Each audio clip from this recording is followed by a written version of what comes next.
ปรับปรุงกายนอกกายใน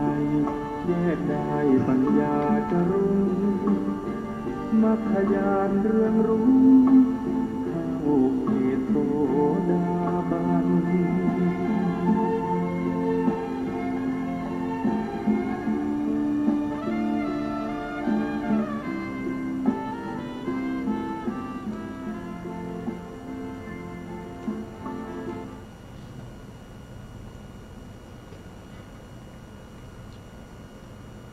พุทธังสรณังคัจฉามิธัมมังสรณังคัจฉามิสังฆังสรณังคัจฉามิกราบนมัสการพระมหาเถระพระสังฆาธิการพระเถรานุเถระสวัสดีท่านผู้ฟังและผู้ชมทุกท่านกลับมาพบกับรายการพระไตรปิฎกลอยฟ้าครั้งนี้เป็นครั้งที่9ในเรื่องของกายคตาสติหรือเรียกว่าถ้าในสติปัฏฐานก็จะเรียกว่าเป็นปฏิกูลมนสิการบัพพะนะครับซึ่งอยู่ในกายานุปัสสนาสติปัฏฐานแต่ถ้าจะเรียกโดยความเป็นสมถะก็เรียกว่าเป็นอาการ32ก็จะมีชื่อเรียกกันหลายอย่างเพราะกายคตาสตินี้เป็นได้ทั้งสมถกรรมฐานแล้วก็วิปัสสนากรรมฐานผู้ที่เจริญกายคตาสติก็จะมีอยู่จะได้ผลอยู่3อย่างนะครับ3อย่างนี้คือหมายถึงอัธยาศัยของแต่ละบุคคลนั้นไม่เหมือนกันนะครับบุคคลที่1เมื่อเจริญกายคตาสติแล้วก็จะเห็นกายคตาสติเหล่านั้นโดยความเป็นสีเมื่อเห็นโดยความเป็นสีนั่นก็แสดงว่าอดีตชาติหรือว่าในภพก่อนที่ใกล้ๆกับภพนี้เคยเจริญกสิณประเภทที่เป็นสีเป็นวรรณะนะครับเป็นสีอาจจะเป็นสีขาวนะครับสีขาวก็พวกฟันพวกเอ็นพวกนี้จะเป็นสีขาวหรือเป็นมันข้นนะครับเป็นสีขาวหรือว่าอาจจะเห็นโดยความเป็นสีเหลืองนะครับเห็นเป็นสีเหลืองก็มีเห็นเป็นสีแดงก็มีเห็นเป็นสีเขียวเข้มก็มีนะครับผมนี่ก็ออกสีเขียวเข้มค่อนไปทางสีดำอย่างเงี้ยผมบางคนก็เป็นสีขาวนะคนมีอายุอย่างนี้นะครับก็เห็นโดยความเป็นวรรณะเป็นสีนั่นก็แสดงว่าอดีตชาตินี้เคยเจริญกรรมฐานประเภทที่เป็นวรรณกสิณมา เมื่อเราท่องบนสาธยายอาการ32ผมขนเล็บฟันหนังเนื้อเอ็นกระดูกเยื่อในกระดูกไตอยู่นั้นนะโกฏฐัสสะก็จะปรากฏเป็นสีขึ้นมานั่นก็แสดงว่ามีอัธยาศัยในเรื่องของวรรณกสิณมาบุคคลที่2เมื่อสาธยายอาการ32หรือโกฏฐัสสะเหล่านี้อยู่นะครับก็จะเห็นโดยความเป็นของปฏิกูลเห็นโดยความเป็นปฏิกูลไม่สวยไม่งามเป็นสิ่งที่น่าเกลียดน่าขยะแขยงนะครับอันนี้ก็ได้เคยเจริญมาในอดีตนะครับเคยเห็นสิ่งเหล่านี้ว่าเป็น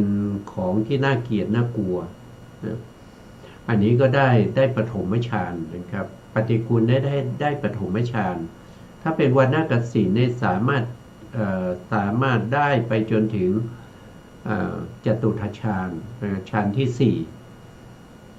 ถ้าเป็นปฏิกูลได้แค่ฌานที่1แล้วบุคคลบางคนอาจจะมีอัธยาศัยในการเจริญเรื่องของ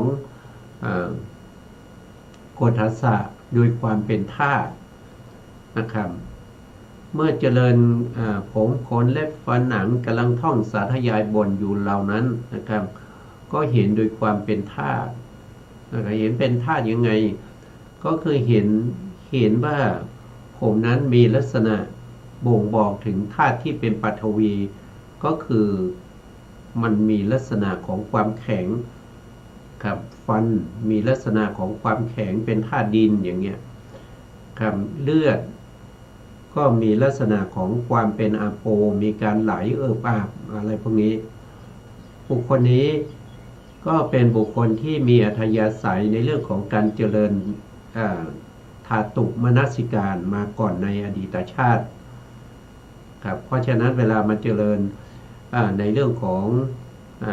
อาการ32แล้วอาการ32เหล่านั้นก็ปรากฏโดยความเป็นธาตุแต่ผู้ที่จะเจริญให้เป็นธาตุนี้จะยากอยู่นะครับเพราะว่า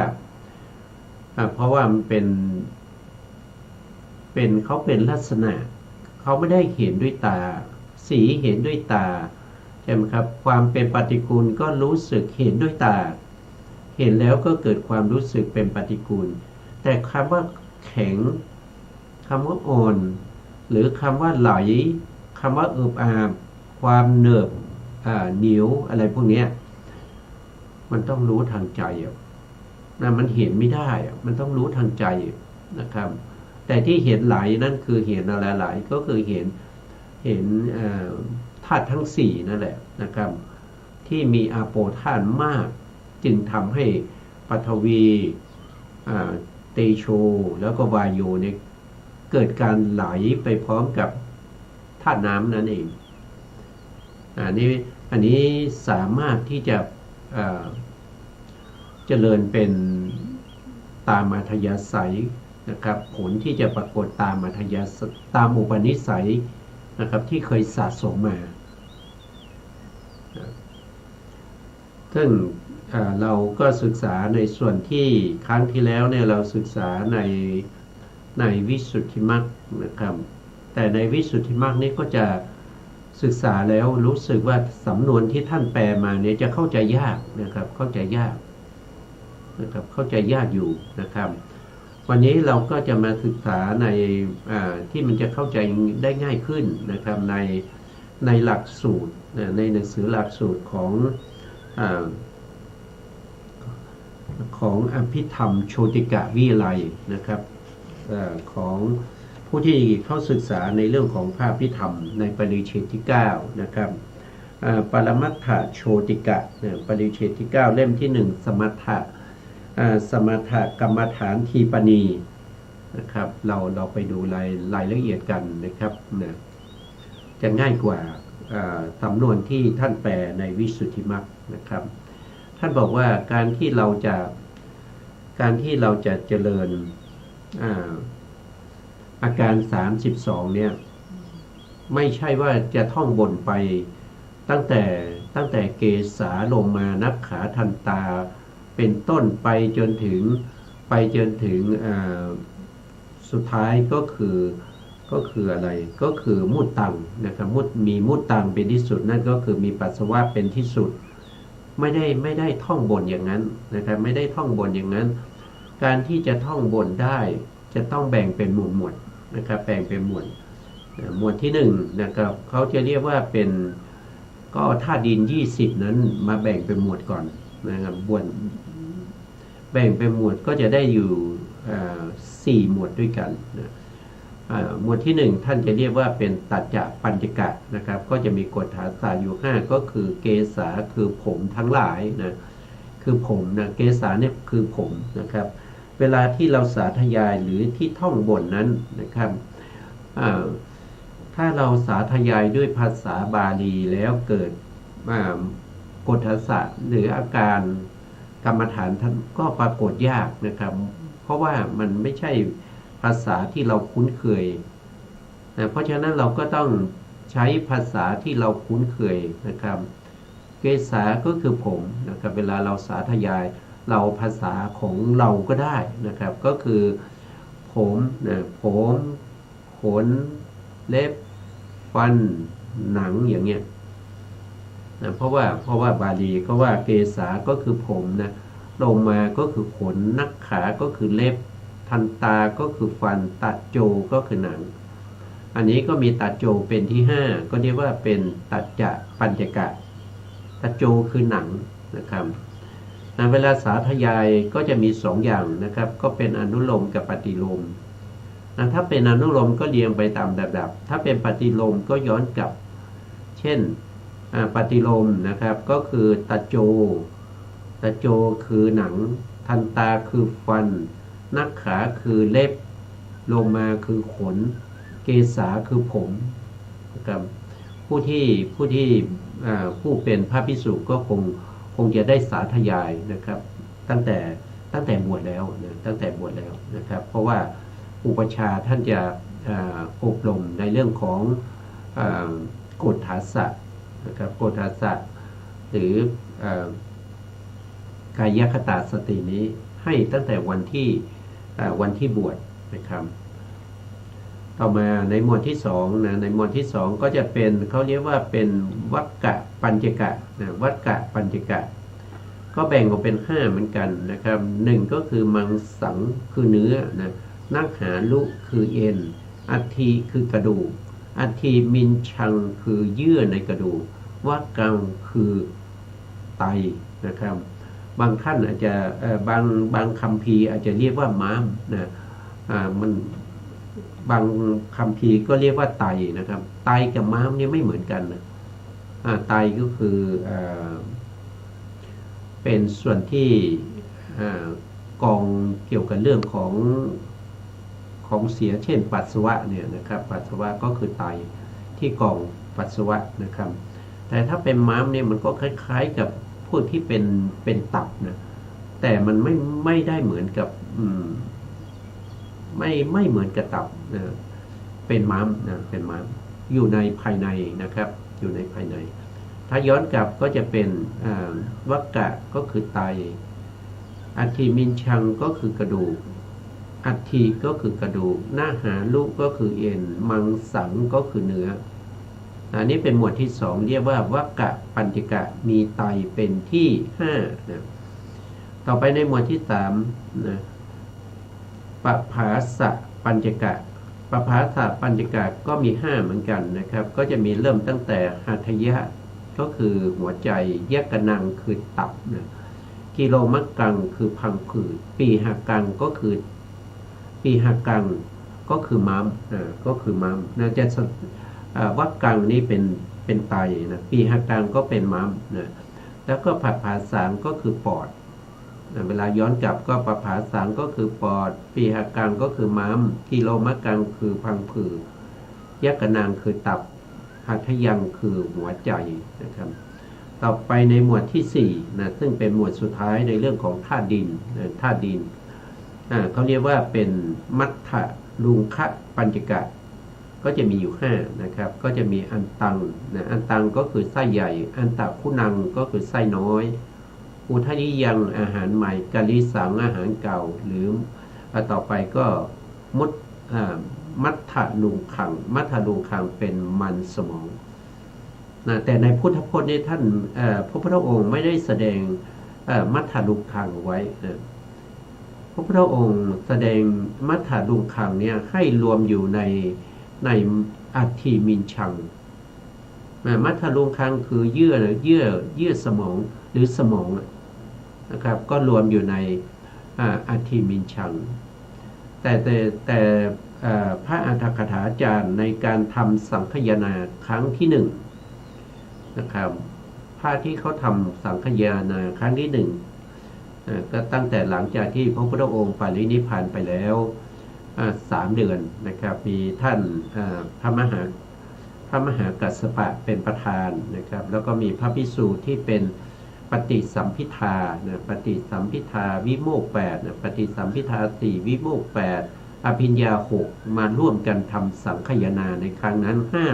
500รูปด้วยกัน500รูปล้วนแต่เป็นพระอรหันต์นะเป็นพระอรหันต์ทั้งหมดนะแล้วก็มีพระอานนท์เป็นผู้ที่ตอบปัญหาในเรื่องของพระธรรมนะครับส่วนพระอุบาลีก็จะตอบปัญหาในเรื่องของพระวินัยช่วยกันทำสังคายนารวบรวมพระธรรมคำสั่งสอนของพระสัมมาสัมพุทธเจ้าได้มาทั้งหมด 84,000 หัวข้อด้วยกัน หรือเรียกว่าเป็น84,000พระธรรมขันธ์นะถ้าตอนหลังก็มาแบ่งออกเป็นปิฎกมาแบ่งเป็นปิฎกก็จะมีอยู่3ปิฎกก็จะมีพระวินัยปิฎกนะครับแล้วก็พระสุตตันตปิฎกแล้วก็พระอภิธรรมปิฎกนะครับมาแบ่งในตอนหลังตั้งแต่การทำสังคายนาครั้งที่3หรือว่าไงน่าจะครั้งที่3นะครับถ้าจำไม่ผิดนะครับท่านอันนี้นะครับก็พูดถึงเรื่องที่เป็นมาของเรื่องของสมองนะครับมันสมองนะครับบางท่านสงสัยว่าถ้าเราดูในพระไตรปิฎกในพระไตรปิฎกแล้วทำไมไม่มีคำว่ามัทธลุงคังนะครับก็บอกว่าพระพุทธองค์ทรงตัดรวมอยู่ในอัฏฐิมินชังอยู่แล้วนะอัฏฐิมินชังอยู่แล้วครับเพราะตอนหลังมาแบ่งเป็นหมวดละ5แบ่งเป็นหมวดละ5ก็ดึงเอามัทธลุงคังนี้ออกมาจากอัฏฐิมินชังนะครับให้ครบ4หมวดละ5ก็จะเป็น20นั่นคือธาตุดินนะเป็นธาตุดินหรือปฐวีธาตุนะปฐวีธาตุต่อมาเหลืออีก2หมวดนะครับ2หมวดนะก็คือหมวดที่5นะเรียกว่าเมทะชักกะนะชักกะนี่แปลว่า6นะครับชักกะแปลว่า6เมทะก็คือมีเมโทเป็นที่6นะครับหรือเมทะเป็นที่6ก็แล้วแต่นะครับก็จะมีตั้งแต่ปีตังเนี่ยปีตังก็คือน้ำดีนะครับน้ำดีเสมหังน้ำเสลดนะบุโพนี่คือน้ำเหลืองนะบุโพคือน้ำเหลืองโลหิตังก็คือเลือดนะเสโทน้ำเหงื่อเมโทน้ำมันข้นนะเมโทคือน้ำมันข้นนะถ้าย้อนกลับก็จะเมโทน้ำมันข้นนะครับเสโทน้ำเหงื่อโลหิตังน้ำเลือดบุโพน้ำเหลืองเสมหังน้ำเสลดนะครับปีตังน้ำดีนะครับอันนี้เป็นธาตุน้ำนะเป็นธาตุน้ำมีอยู่12นะครับ12ก็แยกก็เป็นส่วนละ6ก็เรียกว่าเป็นชักกะอันที่1ก็คือเมทะชักกะมีเมทะเป็นที่6เมทะหรือเมโทต่อไปในหมวดที่6นะครับก็จะเป็นมุตตะชักกะมุตตะชักกะแปลว่ามีมุตตังเนี่ยเป็นที่6นะมุตตังก็ปัสสาวะนั่นเองน้ำมูดนั่นเองนะครับก็จะมีอยู่1ก็คืออสุคือน้ำตาวัสสาคือน้ำมันเหลวเขโลคือน้ำลายสิงคานิกาคือน้ำมูกรัสสิกาน้ำมันไขข้อมุตตังก็คือน้ำมูดปัสสาวะนั่นเองนะครับย้อนกลับก็มุตตังนะครับมุตตังน้ำมูดนะแล้วก็สิงคานิกาน้ำมันไขข้อนะครับเท่าที่รัสสิกานะครับน้ำมันไขข้อสิงคานิกาก็คือน้ำมูกนะแล้วก็เขโลน้ำลายวัสสาน้ำมันเหลวเขโลอาสุน้ำตานะครับอันนี้ก็ที่ท่านแบ่งมาเพื่ออะไรนะแบ่งมาเพื่อให้สาธยายได้สะดวกแล้วก็เพื่อความปรากฏของกฎฐานศาสตร์ได้ง่ายขึ้นนะครับถ้าเราท่องตั้งแต่ข้อ1ไปจนถึงกฎฐานศาสตร์ที่1ไปจนถึง32วนไปวนมามันก็จะท่านอาจารย์ท่านบอกว่าการปรากฏของกฎฐานศาสตร์ทั้งหลายเนี่ยมันยากมันช้ามันเสียเวลาแล้วก็ท่องยากนะครับท่องยากด้วยนะท่านบอกงั้นนะครับให้แบ่งเป็น6หมวดอย่างนี้จะง่ายกว่านะครับแล้วก็จะมีวิธีการสาธยายเพราะว่าถ้าเราพูดถึงเรื่องของกฎฐานศาสตร์32ในตามที่เราศึกษามาท่านบอกว่าจะต้องท่องนะในวิสุทธิมรรคท่านบอกว่าจะต้องสาธยายจะต้องท่องถึงแม้ว่าจะเป็นผู้ที่มีความเชี่ยวชาญนะครับมีความรู้ความเข้าใจทรงพระไตรปิฎกเป็นผู้ที่ทรงไว้ซึ่ง2ปิฎกหรือ3ปิฎกก็แล้วแต่ถ้าจะมาประพฤติปฏิบัติในเรื่องของปฏิกูลมนสิการหรือ โกฏฐัสสะ32อาการ32หรือกายคตาสติต้องท่องด้วยกันทุกคนนะต้องทุกคนเลยนะไม่ยกเว้นนะไม่ยกเว้นไม่ใช่ว่าคนนี้เขาทรงพระไตรปิฎกเอาไม่ต้องท่องก็ได้แล้วจะเจริญยังไงนะครับก็ท่านบอกว่าให้ท่องนะให้ท่องให้สาธยายนะครับให้สาธยายท่านบอกว่าบุคคลที่มีอัธยาศัยนะทรงไว้ซึ่งติปิฎกเนี่ยนะครับ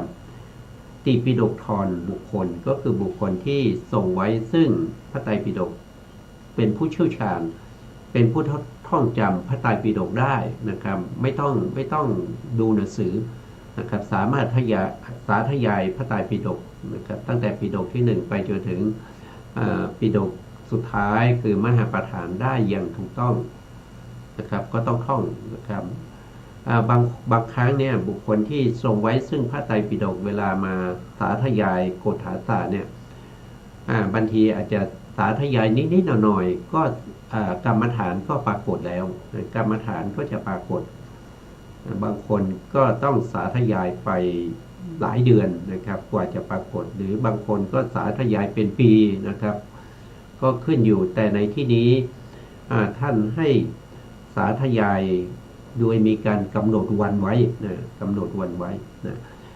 ครั้งที่แล้วเราศึกษาในวิสุทธิมรรคนี้ท่านไม่ได้กำหนดเป็นช่วงๆนะท่านกำหนดไว้ทั้งหมดว่าจะต้องท่องอย่างนี้100 รอบ1,000 รอบ10,000 รอบหรือ100,000 รอบก็แล้วแต่ท่องไปเรื่อยๆนะครับจนกว่ากรรมฐานนั้นปรากฏบางท่านก็ท่องไปสัก200-300 รอบนะครับบางท่านก็ท่องไปไม่ถึง1,000อาจจะเกิน1,000นะครับกรรมฐานก็ปรากฏเรามาดูวิธีในวิธีอีกวิธีหนึ่งนะครับอีกวิธีหนึ่งอีกในหนึ่งนะครับวิธีการเจริญกายคตาสตินี้ผู้เจริญจะต้องบริกรรมเป็นหมวดนะเป็นหมวดโดยความเป็นอนุโลมเนี่ยให้ใช้เวลา5 วันนะให้ใช้เวลา5 วันในอนุโลมแต่ละหมวดนะแล้วก็ปฏิโลมแต่ละหมวดก็ใช้เวลา5 วันนะครับแล้วก็หลังจากนั้นนะครับรวมทั้งอนุโลมและปฏิโลมนะครับก็ใช้เวลาอีก5 วัน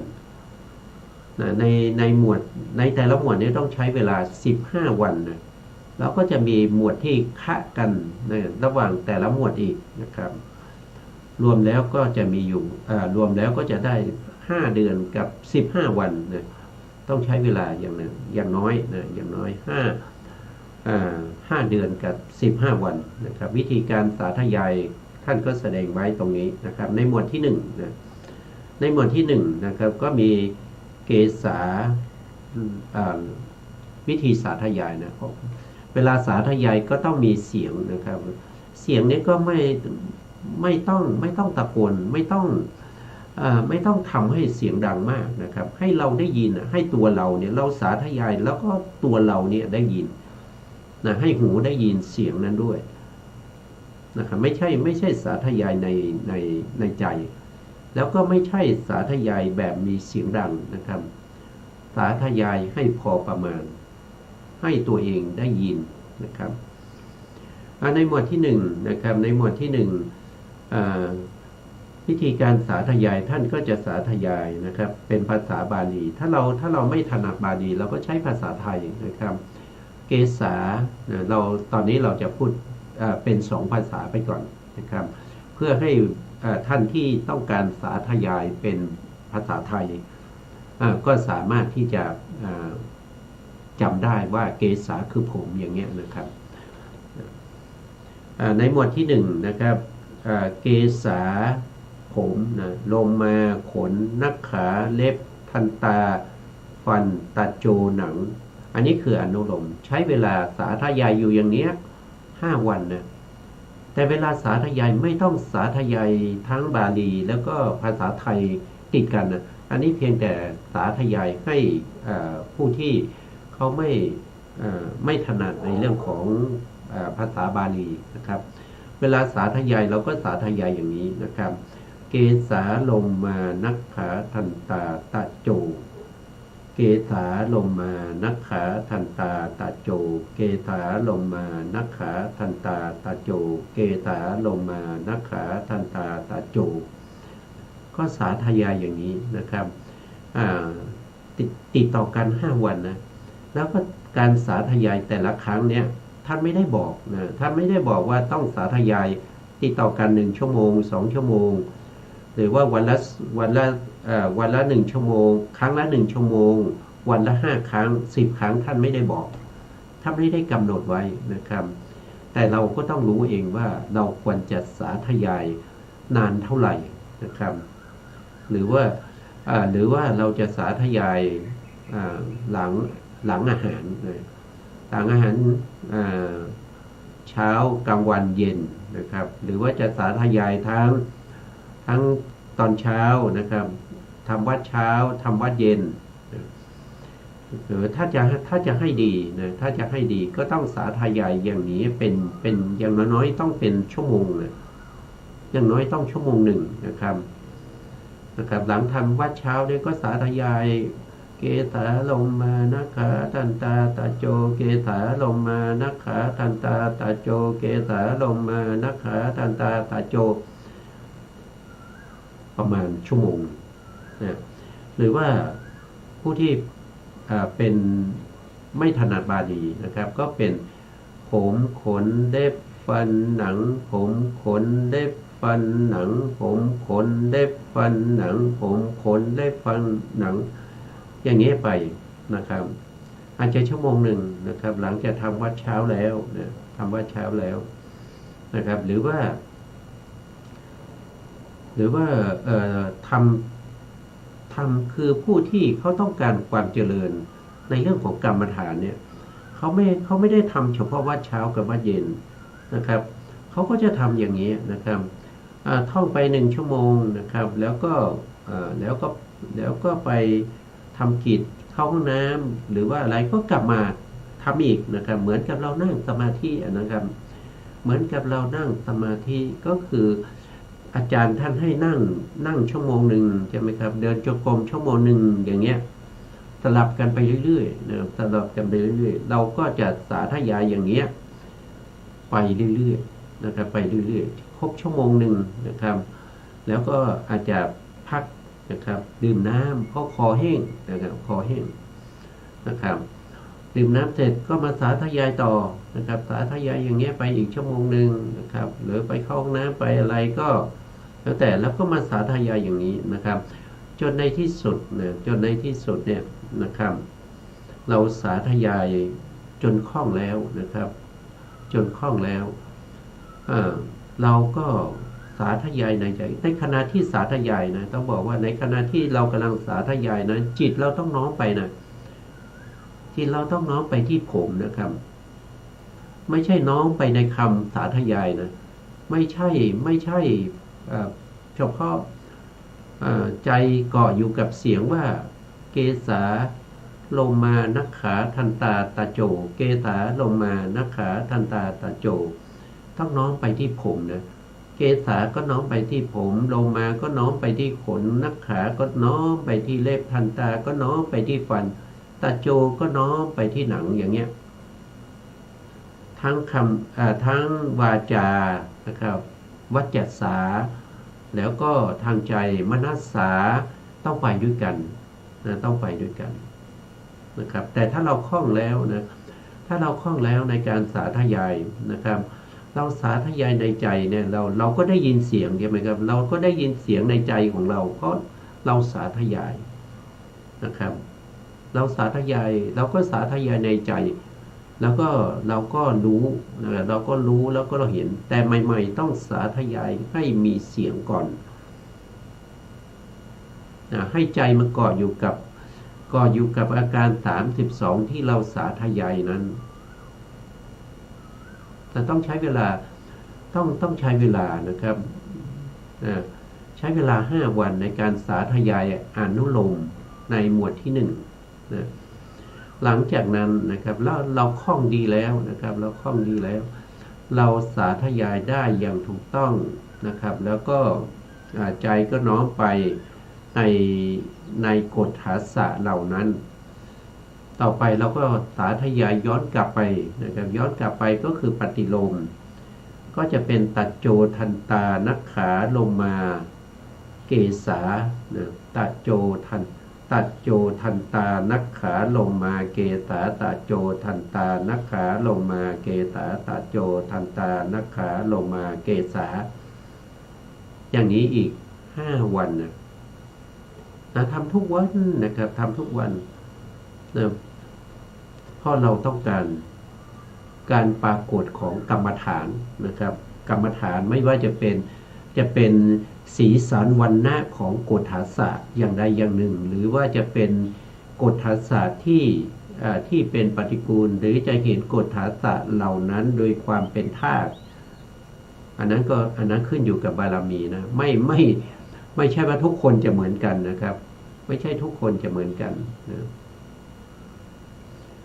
ก็ให้สาธยายทั้งอนุโลมและปฏิโลมอย่างละ5 วันนะครับ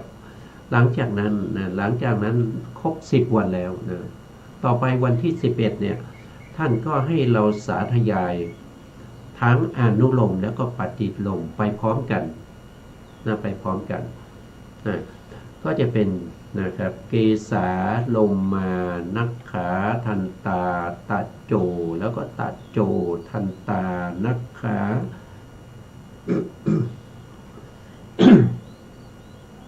โทษทีนะนักขาลมมาเกษา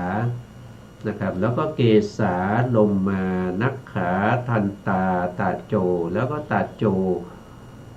ทันตานักขาลมมาเกษาอย่างนี้นะทั้งอนุโลมและก็ปฏิโลมอย่างเงี้ยตลอด5 วันตลอด5 วันในหมวดที่1นี้เราใช้เวลาอยู่15 วันนะครับอนุโลม5 วันปฏิโลม5 วันแล้วก็ทั้งอนุโลมและปฏิโลมอีก5 วันรวมเป็น15 วันในหมวดที่1นี่ก็เป็นวิธีปฏิบัตินะในเรื่องของกายคตาสตินะต้องทำอย่างนี้นะในวันที่16ในวันที่16ก็จะเริ่มในหมวดที่2ในหมวดที่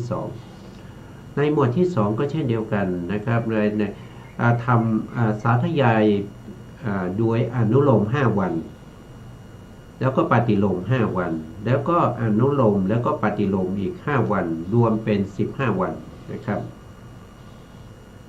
ในหมวดที่2นะครับเราก็สาธยายโดยความเป็นอนุโลมก่อนนะครับมังสังคือเนื้อนะครับมังสังคือเนื้อนักหาลูนหาลุนหาลุคือเอ็นอัฐิคือกระดูกอัฐิมินชังเยื่อในกระดูกวักกังคือไตบางตำราอาจจะเรียกว่าบางตำราเนี่ยอาจจะแปลว่าม้ามนะแต่ในที่นี้แปลว่าไตนะครับเราต้องสาธยายอนุโลมอย่างนี้นะครับสาธยายเฉพาะถ้าบาลีก็บาลีนะถ้าภาษาไทยก็ภาษาของตัวเองเป็นภาษาอะไรที่จะสาธยายแล้วเกิดความรู้สึกอารมณ์เข้าถึงกรรมฐานได้ก็ให้ใช้ภาษานั้นก็สาธยายไปนะมังสังนักหาลูอัฐิมินชังวักกังนะถ้าชอบภาษาไทยก็คือเนื้อเอ็นกระดูกอัฐิเยื่อในกระดูกไตนะชอบภาษาไหนก็ใช้ภาษานั้นนะตลอดเวลา5 วันนะครับแล้วต่อมาอีกวันที่6นะวันที่6ก็วักกังอัฐิมินชังอัฐินักหาลุมังสังวักกังอัฐิมินชังอัฐินักหาลุมังสังวักกังอัฐิมินชังอัฐินักหาลุมังสังถ้าภาษาไทยก็ไตเยื่อในกระดูกเอ็นเนื้อไตเยื่อในกระดูกเอ็นเนื้อก็ท่องไปอย่างนี้อีก5 วันก็จะได้10 วันแล้ว ต่อมาวันที่11นะวันที่11ก็เอาทั้งอนุโลมและก็ปฏิโลมพร้อมกันนะมังสังนักหาลุนะนหาลุอัตถิมินชังวักกังอัตถิมินชังอัตถินหาลุมังสังแล้วก็มังสังนักหาลุอัตถิมินชังวักกังอัตถิมินชังอัตถินหาลุมังสังนักหาลุอัตถิมินชังวักกังอัตถิมินชังอัตถินักหาลุมังสังเนี่ยต้องท่องอย่างเงี้ยนะครับติดต่อกันอีก5วันทั้งอนุโลมและปฏิโลมนะรวมกันก็จะได้อีก15วันรวมแล้ว2หมวดใช้เวลาไป1เดือนอย่าลืมนะครับ1เดือนไม่ใช่ว่าเราสาธยายวันละครั้งวันละรอบไม่ใช่อย่างนั้นนะไม่ใช่อย่างนั้นนะครับถ้าสาธยายอย่างนั้นแล้วได้กรรมฐานนะก็ถือว่าดีนะก็ถือว่าดีแต่ถ้าทำอย่างนั้นเนี่ยมันจะกรรมฐานไม่ปรากฏมันจะเสียเวลานะครับกรรมฐานไม่ปรากฏนะเพราะฉะนั้นต้องใช้เวลาให้เวลานะครับแต่ละครั้งก็ประมาณชั่วโมงหนึ่งนะครับชั่วโมงหนึ่งนะหลังจากทำวัดเช้านะครับหลังจากฉันเสร็จนะฉันเช้านะครับแล้วก็ฉันเพลนะครับแล้วก็หลังทำวัดเย็นแล้วก็ก่อนนอนอย่างละชั่วโมงนะครับก็สาธยายไปนะครับหรือว่าจะทำมากกว่านั้นก็ได้นะทำมากกว่านั้นยิ่งดีนะยิ่งมากยิ่งดีนะครับแต่อย่าให้น้อยนะอย่าให้น้อยวันละ5 ถึง 6 ชั่วโมงนะครับ5 ถึง 6 ชั่วโมงอย่าให้น้อยนะถ้าน้อยกว่านั้นนะครับก็ตัวใครตัวมันนะครับก็ตัวใครตัวมันนะครับอันนี้ก็หมวดที่2นะครับทีนี้มาหมวดต่อไปเนี่ยท่านก็จะเอารวมกันระหว่างหมวดที่1กับหมวดที่2นะครับก็เราก็ต้องศึกษาไว้นะเพื่ออะไรนะเพื่อความคล่องตัวของเราเองนะครับว่าเราจะได้เราอาจจะมีอัธยาศัยในเรื่องของการเจริญโกฏฐาศาสตร์มาก่อนนะครับ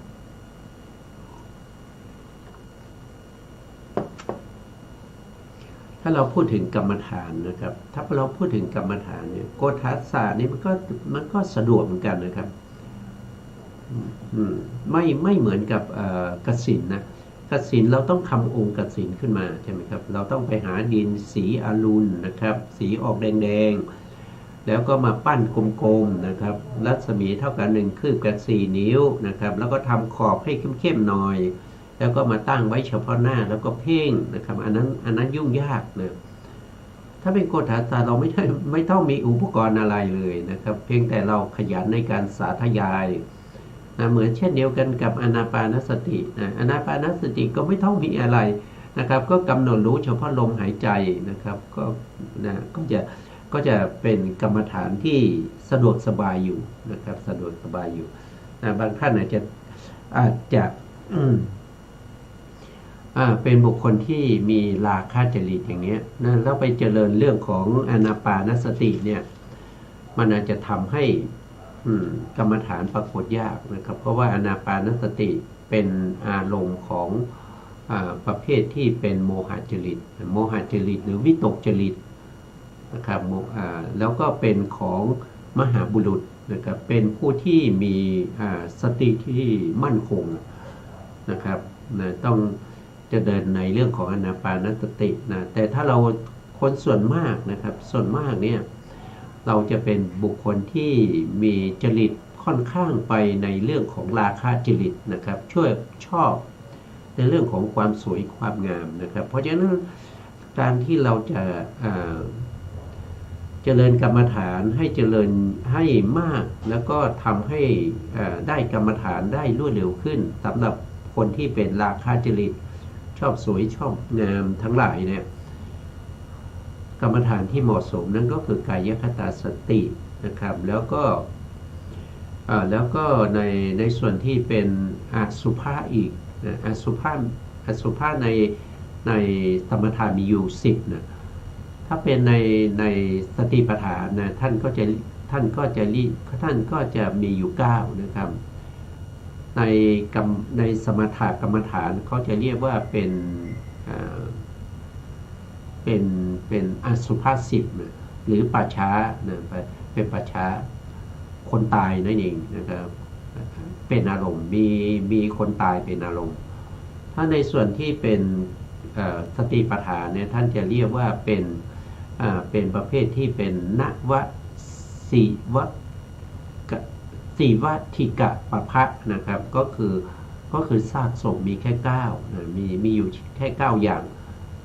ในเรื่องของการเจริญสติปัฏฐานในกายานุปัสสนาถ้าเจริญในส่วนที่เป็นสมถะก็จะมีอยู่10นะครับก็จะมี10ก็ต่างกันแค่นี้นะ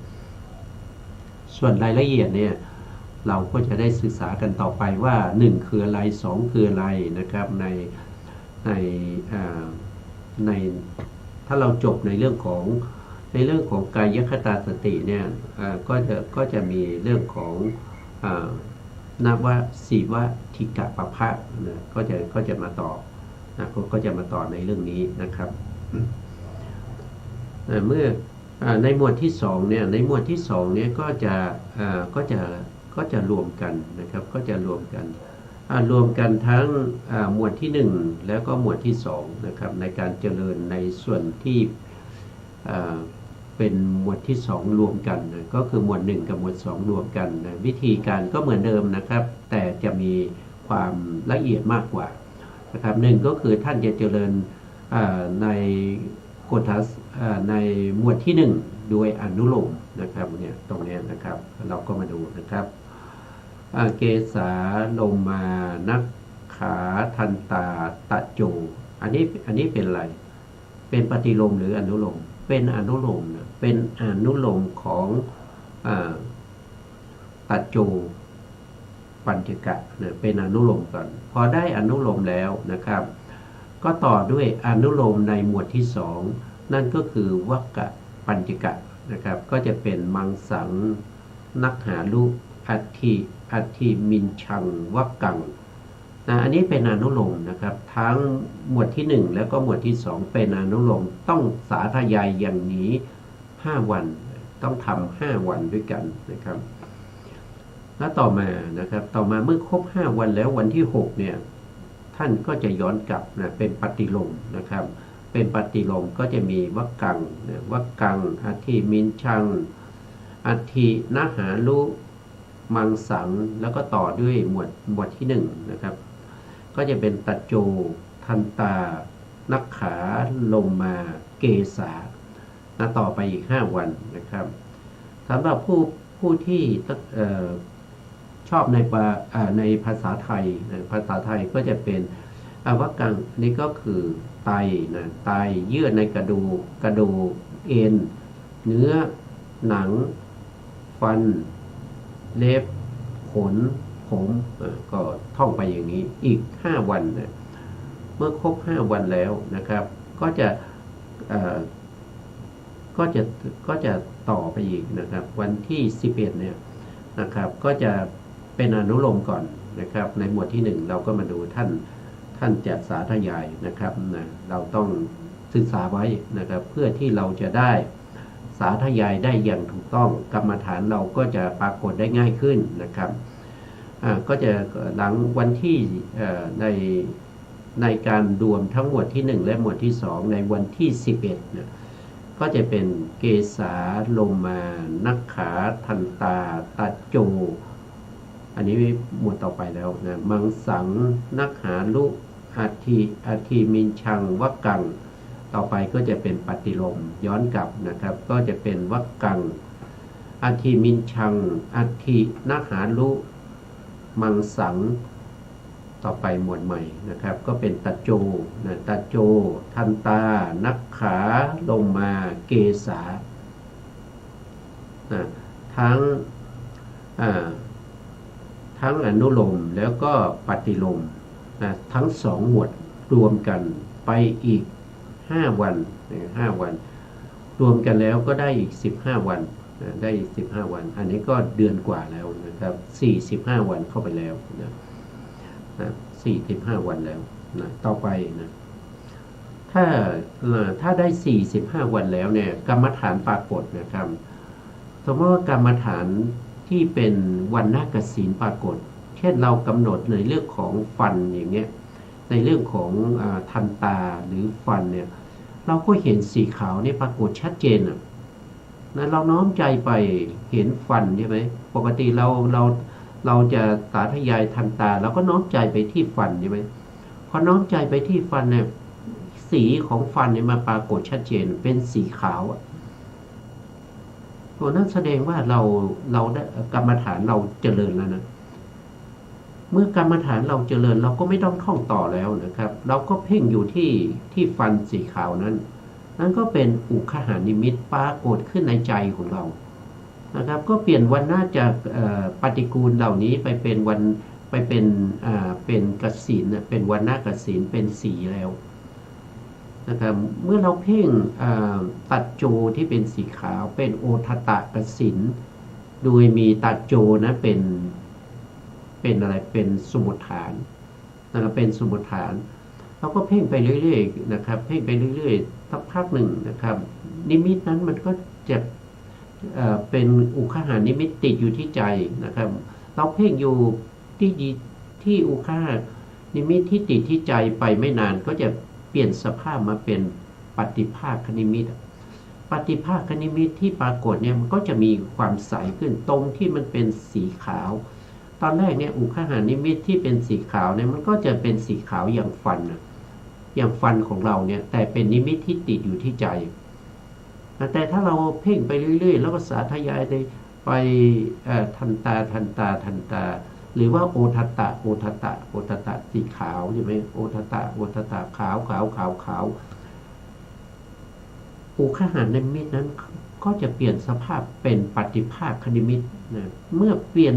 เป็นปฏิภาคนิมิตนั้นสภาพของสีที่เหมือนกับฟันจริงๆนะมันจะเปลี่ยนไปนะมันจะเปลี่ยนไปเป็นสีขาวที่มีความใสขึ้นใสขึ้นนะครับเมื่อใสขึ้นอย่างนี้ได้ปฏิภาคนิมิตนะแต่สมาธิยังเป็นอุปจารสมาธิอยู่เมื่อเราสาธยายไปนะครับขาวไม่นานเราก็จะได้ปฐมฌานเราก็จะเข้าปฐมฌานได้อันนี้คือบุคคลที่เขามีบุญบารมีนะเขาสาธยายมาแค่ตรงนี้เขาก็ได้แล้วนะหรือบางคนอาจจะเห็นนะครับอาจจะเห็นว่ามันเป็นปฐวีธาตุอย่างเงี้ยครับรู้สึกฟันนี้มันแข็งฟันนี้มันเป็นของแข็งในร่างกายของเราเนี่ยที่แข็งมากเนี่ยก็คือฟันนะก็เห็นก็รู้สึกถึงความแข็งของฟันอย่างเงี้ยมันเป็นปฐวีธาตุถ้าได้อย่างนี้เนี่ยนั่นก็แสดงว่าเราเข้าถึงอุปจารสมาธินะถ้าว่าโดยความเป็นธาตุเนี่ยเขาจะไม่ได้ฌานทำยังไงก็ไม่ได้ฌานได้แค่อุปจารสมาธิเพราะฉะนั้นอาจารย์ท่านบอกว่าถ้าเราได้อย่างนี้เนี่ยอุปจารสมาธิเกิดขึ้นนิวรณ์มันสงบแล้วก็ให้เราเจริญกรรมฐานเลยยกโคทัสสะที่เป็นฟันนั้นขึ้นสู่กรรมฐานเลยนะขึ้นสู่กรรมฐานนะครับกรรมฐานคืออะไรก็คือตัวที่รู้มันเป็นนามธรรมมันเป็นจิตมันเป็นจิตเป็นนามธรรมนะครับฟันนี่เป็นรูปธรรมนะตัวฟันใช่ไหมครับแล้วก็ตัวที่เราเห็นนะที่ก็คือที่เราเห็นฟันนะมันเป็นอะไรมันก็เป็นรูปารมณ์กระทบกับฟันก็ทำให้วิญญาณจิตเกิดขึ้นในวิญญาณจิตก็มีทั้งเวทนามีทั้งสัญญามีทั้งสังขารนะครับในขณะนั้นถ้าเราเจริญวิปัสสนาก็แสดงว่าขันธ์ห้าปรากฏแล้วขันธ์ห้าปรากฏขึ้นในขณะนั้นนะหรือถ้าจะเรียกว่าโดยความเป็นอายตนะก็ได้โดยความเป็นอายตนะฟันก็เป็นอะไรก็เป็นอายตนะนะครับเป็นอายตนะฟันนี้เป็น ฟันนี้นะครับด้วยความแข็งมันเป็นปฐวีธาตุนะครับมันเป็นปฐวีธาตุมันก็เป็นธาตุดินนะเป็นธาตุดินแล้วก็สีของปฐวีธาตุนั้นมันก็เป็นอุปาทายรูปนะครับอุปาทายรูปอาศัยอะไรอาศัยมหาพุทธรูปเกิดมหาพุทธรูปที่ปรากฏชัดเจนนั้นคือปฐวีธาตุเมื่อมีอุปาทายรูปแล้วก็มีมหาพุทธรูปซึ่งเป็นที่อาศัยเกิดของหัตอุปาทายรูปนะครับเราก็ได้รูปนะเราก็ได้รูปแล้วตัวที่รู้มันคือจิตจิตที่เข้าไปรู้จะรู้อะไรก็ตามจะรู้โดยความเป็นธาตุนะครับจะรู้โดยความเป็นอุปาทายรูปหรือปฐวีธาตุหรือว่าธาตุทั้งสี่มหาพุทธรูปอันนั้นก็เป็นธาตุตัวที่รู้มันคือจิตนะครับตัวที่รู้คือจิตแล้วในจิตนั้นมันมีเวทนามีสัญญาสังขารนั่นก็ได้ขันธ์ห้าแล้วนะได้ขันธ์ห้าแล้วผู้เจริญด้วยการกำหนดธาตุที่ปรากฏนั้นยกขึ้นสู่วิปัสสนานั่นก็สามารถที่จะเข้าถึงอะไรเข้าถึงวิปัสสนาญาณนะครับวิปัสสนาญาณแล้วก็เข้าสู่มรรคผลได้นะครับหรือบางท่านมีบุญบารมีเห็นมันเป็นปฏิกูลนะครับเห็นเป็นปฏิกูลนะครับอย่างเช่นเล็บนะครับที่อยู่ที่ปลายมือปลายเท้านะครับที่มันสกปรกมันมีเศษผงเศษอะไรต่างๆที่ติดอยู่ที่ปลายเล็บนะเห็นโดยความเป็นปฏิกูลนะครับหรือเห็นขนนะโดยความเป็นปฏิกูลเห็นผมโดยความเป็นปฏิกูลพวกนี้ถ้าเจริญไปก็ได้ปฐมฌานนะด้วยความเป็นปฏิกูลได้ปฐมฌานนะได้ปฐมฌานไม่สามารถที่จะไปต่อทุติยฌานตติยฌานได้เพราะฉะนั้นบุคคลเหล่านี้มีอัธยาศัยในเรื่องของกายคตาสติจนได้ถึงปฐมฌานก็ออกจากปฐมฌานนะครับเมื่อออกจากปฐมฌานสมาธิตรงนั้นเป็นอุปจารสมาธิก็ใช้อุปจารสมาธินั้นแหละเจริญวิปัสสนานะครับตามรู้ตามเห็นถึงปฐมฌานนั้นว่ามีองค์ฌานที่เป็นวิตกวิจารปิติสุขเอกคตาที่ปรากฏชัดเจนในขณะที่เราอยู่ในฌานนะครับแล้วก็เจริญวิตกวิจารเหล่านั้นว่ามันเป็นนามธรรมแล้วนามธรรมเหล่านี้เกิดได้ยังไงก็ตามดูตามเห็นสมุฏฐานของวิตกวิจารปิติสุขเอกคตานั้นอาศัยอะไรเกิดก็จะเห็นหัตถยวัตถุซึ่งเป็นรูปเป็นที่อาศัยเกิดของนามธรรมก็ได้ขันธ์ห้าแล้วก็เจริญวิปัสสนาเข้าสู่มรรคผลนิพพานได้เช่นเดียวกันนะครับก็จะแตกต่างกันระหว่างคนเจริญธาตุกับคนเจริญกายคตาสตินะเพราะว่ากายคตาสตินี้ใช้ปฐมฌานเป็นบาตรในการเจริญวิปัสสนานะครับบุคคลที่ได้ธาตุนั้นใช้แค่อุปจารสมาธิเจริญวิปัสสนานะครับก็จะต่างกันสองบุคคลหนึ่งเรียกว่าเป็นสุขวิปัสสกะครับอีกคนหนึ่งเรียกว่าเป็นประเภทที่เป็นฌานลาภีบุคคลแล้วก็ใช้ฌานนั้นมาเจริญวิปัสสนานะครับบุคคลนี้ถ้ามีบุญบารมีนะครับทำต่อก็จะได้อภิญญาแสดงฤทธิ์ได้นะครับนะก็แตกต่างกันนะแตกต่างกันนะตรงนี้เมื่อรวมเราเอาเวลาใกล้จะหมดแล้วนะครับก็เมื่อรวมในหมวดที่1และหมวดที่2รวมกันนะครับโดยอนุโลม5วันโดยปฏิโลม5วันแล้วก็ทั้งอนุโลมและปฏิโลมอีก5วันรวมกันก็จะได้อีก15วันนะครับก็จะเป็นทั้งหมด45วัน45วันบรรท่านก็ได้แล้วบรรท่านก็ไม่ได้นะครับก็ขึ้นอยู่กับบุญบารมีของแต่ละท่านนะครับวันนี้เวลาเราหมดแล้วนะครับสุดท้ายนี้ขอบพระคุณพระครูสมุทรวิสุวัฒน์วรกิจโจผู้อำนวยการสถานีวิทยุเพื่อการศึกษาพระพุทธศาสนาและวัฒนธรรม FM 104.5 เมกะเฮิรตซ์วัดฝายหินจังหวัดเชียงใหม่ ได้ขอกราบขอบพระคุณพระครูปริยัติยานุศาสตร์ขอบคุณท่านผู้ฟังและผู้ชมทุกท่านที่ให้เกียรติในการติดตามรับฟังพระไตรปิฎกลอยฟ้านะครับวันนี้เวลาหมดลาไปก่อนครับพบกันใหม่ในโอกาสต่อไปครับสวัสดีครับ